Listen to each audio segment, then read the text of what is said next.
এরপর সিংহ আর সেই হাঁসের বাচ্চাটা ঘুমাচ্ছিল, কিন্তু ঠিক তখনই শিয়ালটা চুপি চুপি সিংহের বাসায় ঢুকে পড়ে। আর সিংহটা ঘুমন্ত অবস্থায় থাকার কারণে সেই ছোট হাঁসের বাচ্চাটাকে তার মুখে কামড় মেরে নিয়ে সিংহের বাসা থেকে পালিয়ে যায়।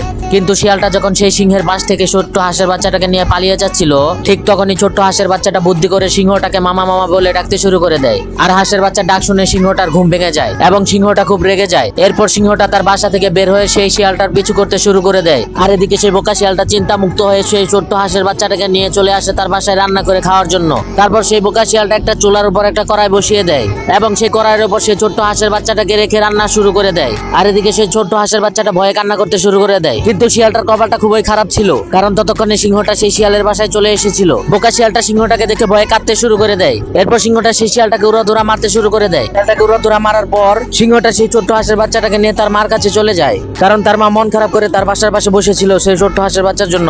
এরপর সেই ছোট্ট হাঁসের বাচ্চারা অনেক খুশি হয়ে তার মার কাছে দৌড় দিয়ে চলে যায় এবং সেই ছোট্ট হাঁসের বাচ্চার মাটা তার বাচ্চাকে পেয়ে অনেক খুশি হয়ে যায়। আর এদিকে সেই সিংহটা তাদের খুশি দেখে আনন্দে কান্না করতে শুরু করে দেয়। আর এদিকে সেই বোকা শিয়ালটা সিংহের হাতে মার খেয়ে তার কুকর্মের জন্য বাসায় বসে কান্না করতে থাকে।